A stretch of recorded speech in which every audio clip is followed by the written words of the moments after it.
very, very important for everybody to understand that the reduction in these numbers, in hospitalizations and in deaths and in infections, has not been achieved by the vaccination program. People don't, I think, appreciate that it's the lockdown that has been overwhelmingly important in delivering this improvement in the pandemic and in the figures that we're seeing. And so, yes, of course, the vaccination program has helped, but the bulk of the work in reducing the disease has been done by the lockdown. Boom shakalaka, ladies and gentlemen, brothers and sisters around the world. It is your boy, Chris Shule, a.k.a. the Esoteric Noetic, a.k.a. the Chocolate Nubian Sobrada from Ghana, West Africa. Dropping the wisdomatic truth bombs here in Melbourne, Australia, mate. I'm Tribbleu. I'm Dan Under. I stand with Dan, Fauci, Skirma, George Soros, Christ Biden, Bill Gates. I'm on team meh. Be sure to like the video, subscribe, click on the bell, tell your friends, tell your mom, drop some comments. Let us know what it is. Let's get it. Ladies and gentlemen, here's a scenario for you. Imagine if you are stranded on some faraway island that is undergoing some kind of volcanic eruption, and everyone is scared because they don't want to die. And then you have an evacuation team come, and they say, oh, look, we're going to save everyone, all right? We're going to save, well, not everyone. We're going to save some of you. We're only going to save those of you that have received your SARS 2.0 jab. Because, obviously we don't want to put ourselves at risk. I mean, obviously we want to do the right thing, but we got to do the right thing by ourselves as well. And they say, look, mate, we're not gonna rescue you. And as a result, you have some groups of people being rescued and another being left to die. These are the kind of problems, ladies and gentlemen, that strangely enough are not built off of air and imagination, but a reality right now.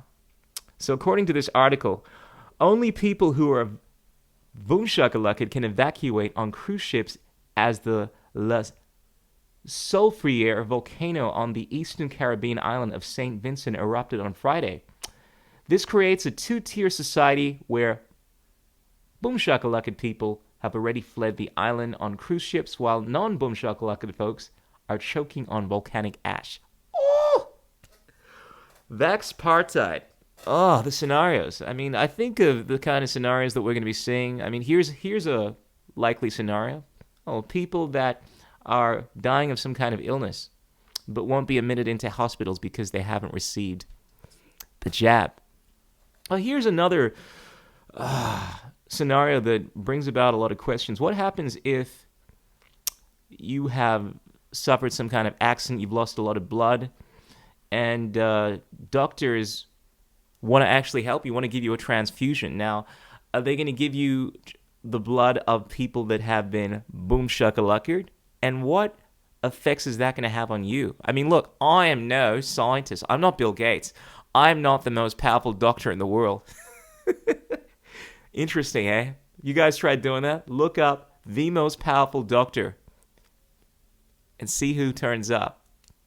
As you may expect, Bill Gates. But obviously, I'm no Bill Gates. I don't know if getting a transfusion from someone that has been boom shakalaka is going to have adverse consequences on my body. But these are some of the questions that are coming into my mind, and I'm sure a lot of you guys are thinking about. Anyway, more to this story.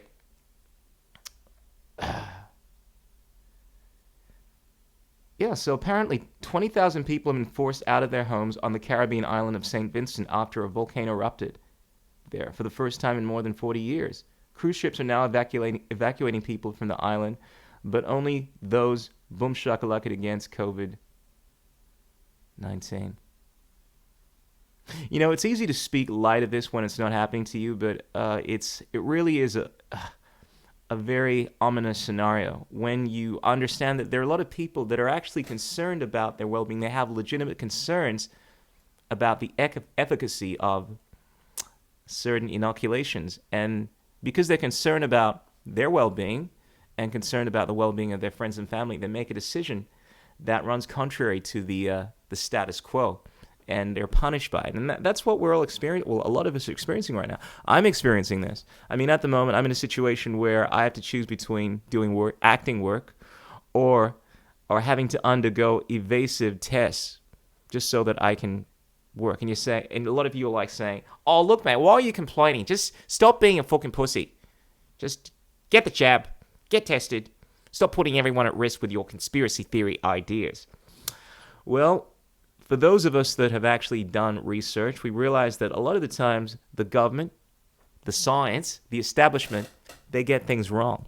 And I think whereas you should be inclined to trust the science, you should also be inclined to verify. Do the research yourself.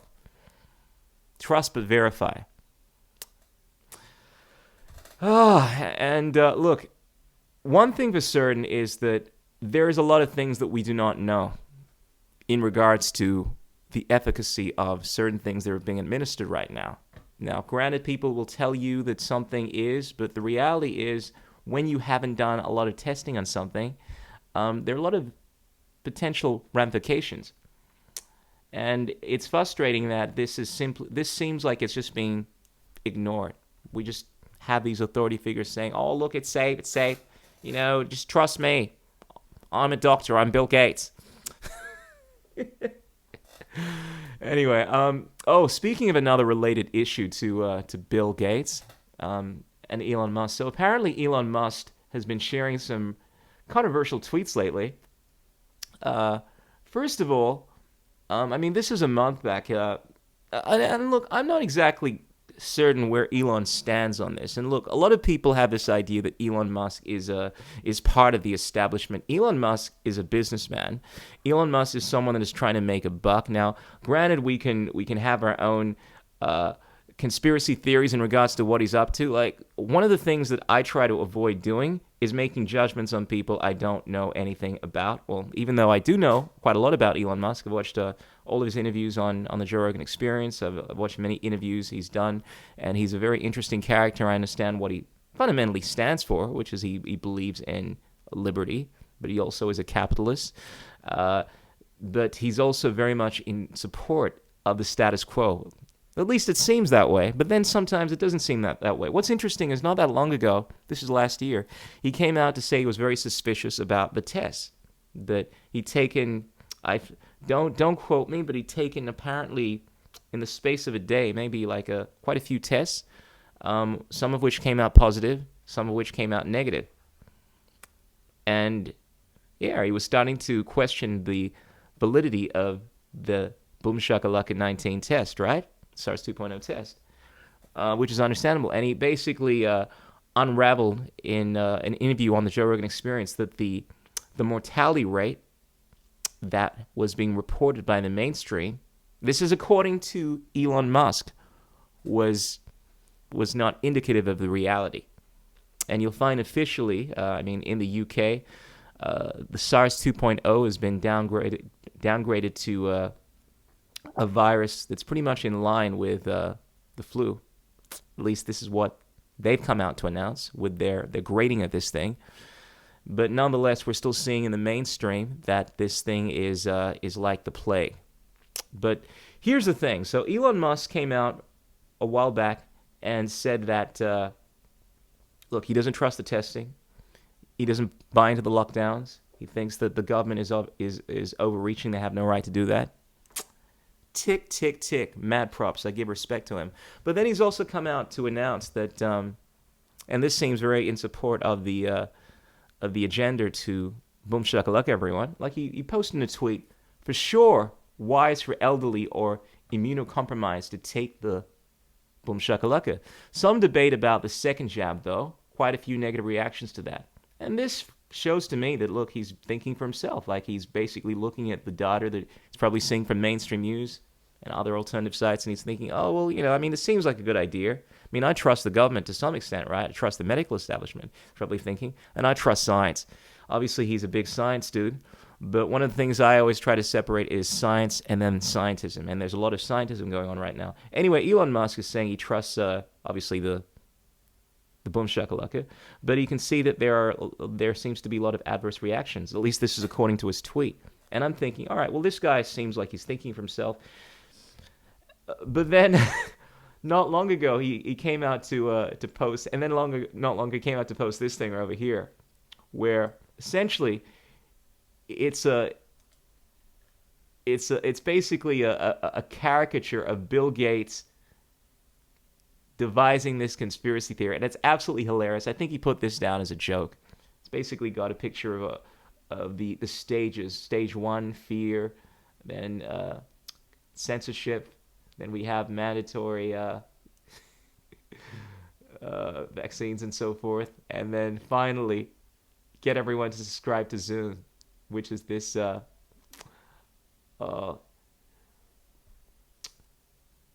what was Zoom? Zoom was some kind of like a media player, right? Came out in 2006. It was an MP3 player, actually. An iPod competitor was launched in 2006.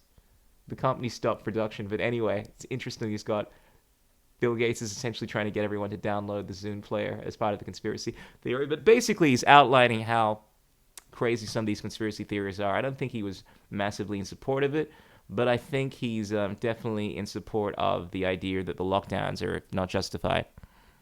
But what's crazy is he took this down 2 hours later, after it had been shared 5,000 or so times. Probably received some backlash from doing this, I would imagine. I mean, one of the things people have to realize is that this guy is the head of a multi-billion-dollar company, SpaceX and Tesla.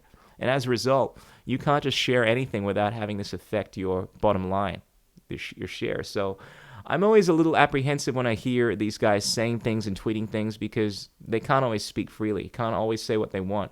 I mean, I'm not excusing them. I mean, particularly this tweet over here. But having said that, look, people are entitled to their opinion, but Elon comes out to say in this tweet, which is the most damning of all the tweets, in my opinion, to be clear, I do support boom shakalakas in general and COVID boom shakalakas specifically. The science is unequivocal. Oh, really? The science is unequivocal. I'm presuming that means that you think that it is absolutely clear that this thing is 100% legitimate and that there's basically very little, if any, side effects. Okay. It goes on to say, in very rare cases, there is an allergic reaction, but this is easily addressed with an EpiPen. And look, the thing about this statement is that, look, he's entitled to his opinion. I mean, granted, he's not a doctor, but just like Bill Gates, who's also not a doctor, he's entitled to his opinion on this. Now, this doesn't mean, in my opinion, in fact, it certainly doesn't imply by stating that just because you think something is a good idea, that you are for the enforcement of this. And I always try to make a distinction, because you have some people that think boom shakalakas are a great thing, and they're entitled to that. And look, there is some truth to that. And there are some people that think that they're not a great thing, and they do a lot more harm than good. But then you find within this Venn diagram, there is also a group of people that believe that this stuff should be forced, that everyone should be forcibly boom shakalaka. And this is where you cross the line for me. This is where you become an enemy of me. When you want to imply that everyone has to undergo these boom shakalakas. And this is one thing that I don't think Elon Musk is in favor of. I mean, he believes in individual rights. However, it is still concerning, the fact that it seems to me that this stuff is being underplayed. Because look, granted, we're all exposed to different information. A lot of us don't just rely on the mainstream. I think for anyone that doesn't have their head in the sand, they get a very different story in regards to the efficacy of the rollout of the inoculation, that it may not be as efficacious as what the mainstream media is perpetuating it is. Of course, this being YouTube, I do support the mainstream narrative, and I think that this thing is, like Elon Musk is saying, the science is unequivocal. And I mean, what does that even mean? I know what unequivocal means, but I mean, when people are talking about the efficacy of something, it's so subjective. It's like someone could say, "Oh, if maybe one in every 10,000 people suffers an adverse reaction, that's acceptable." But when you're dealing with millions and billions, that turns out to be quite a lot. Now, is that acceptable? But anyway, these are just some of my thoughts on Elon Musk's tweets. I think fundamentally this guy gets the fact that we obviously should have a right, that the government is overstepping the bounds on what it can and cannot do. But I think Elon Musk is also blindsided in regards to a lot of the things that are going on. And when it comes to seeing the bigger picture of what's at play, whether it's a case of him not being able to freely say these things, being worried about how it's going to affect his bottom line, or him just truly being ignorant, I think, there's definitely some blind spots in his understanding of... I truly believe if someone like RFK Jr., who really does understand everything that's going on in regards to the Boom Shakalaka, has been working on this stuff for decades, doesn't necessarily even have a worldview that's consistent with freedom. I mean, he's openly said that, look, if he believed that these things were 100% safe, that, he'd be advocating that everyone take this kind of stuff. And the impression I got from listening to an interview he did was that he thinks that this stuff is something that should be mandated. But I could be wrong, but this is the impression I've gotten from him. But the issue here... well, the real issue to me is whether or not it should be mandated, not on the efficacy of this. But I truly believe, anyway, I'm digressing here, that if Elon was to have a conversation with RFK, or even myself, like I think if I sat down with Elon Musk and I exposed him to certain realities in regards to what is going on, these things are unequivocal. Like he talks about the unequivocal science, but if he really had a look at the actual science, had a look at the courts, the fact that there's been over $4 billion that have been paid out to people that have been injured by Boom Shakalaka, the $120,000 default payment that's made to people in the UK when they've been maimed by these things. And then we went through all the case studies. He'd realized that statistically, because he's all about the stats, that there are a lot of concerns in regards to this thing. And I think if we spoke about how we actually define Boom Shakalaka, we have a look at... Because here's the thing, a lot of people misunderstand what we're talking about when we define things, and this is part of the issue. Like when you actually have a look at how these things are defined in this day and age, and I'm talking about Boom Shakalaka, it's very different to how they were defined a few decades ago. The idea of vaccines is not a bad idea. I think they can be incredibly efficacious for tetanus, for various things, depending on how they're actually created. I mean, granted, it always comes with risks. But the issue here is how they're actually created. And I'm not going to go into that. Granted, this is YouTube. But when you have a look at how this stuff is actually created, how it's administered, and you start seeing that there is a distinction between what you think of as being a Boom Shakalaka and what actually is, you realize, okay, maybe I need to start rethinking how I make these arguments, because what I have in my mind as to what's going on is completely different to what you may have in your mind.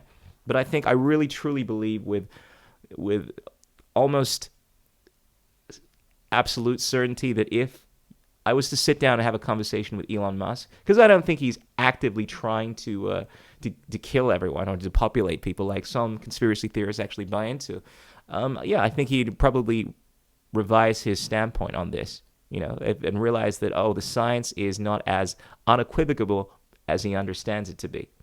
But anyway, ladies and gentlemen, let us know what you think. Do you think Elon Musk has lost the plot? Do you think he's part of some agenda to depopulate the planet? Or do you think he's just an entrepreneur, businessman that is just following the science and doesn't see the big picture? Let us know what you think. Peace out. Keep it real. Don't drive and text. This is the Chocolate Nubian Soul Brother disseminating the wisdomatic truth bombs. Boom Shakalaka signing out. Be sure to check out the Telegram group. Check out the links below. Check out Hive. Check out my posts. Put all my social media content on that. Until next time. Ow!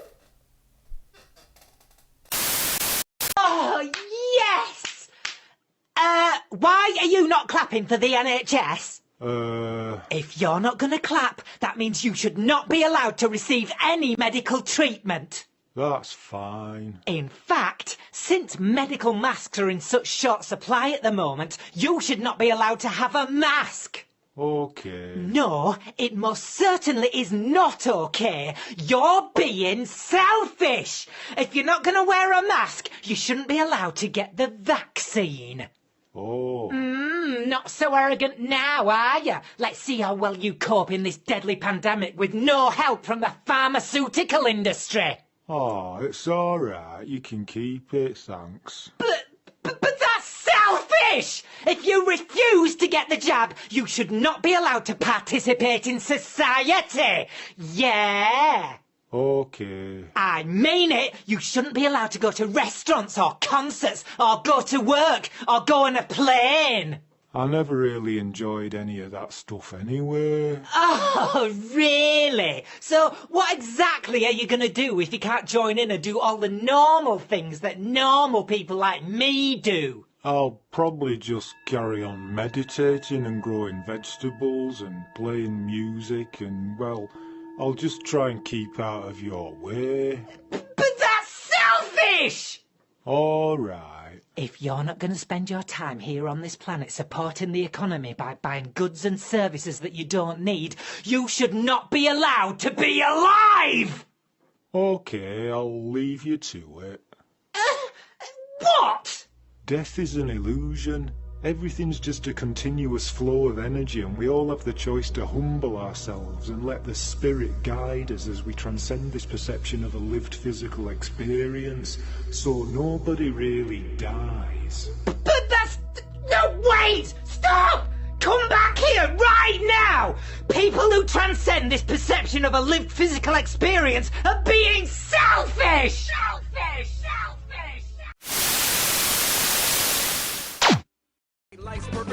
What is liberty? What the? Who says you can't build muscle on a vegan diet? What's it like being a hottie in the vegan community? There are no political solutions, only technological ones. The economics of the system don't allow multiple competing systems to survive. Engineering, technology, these arts of humanity, they are magic.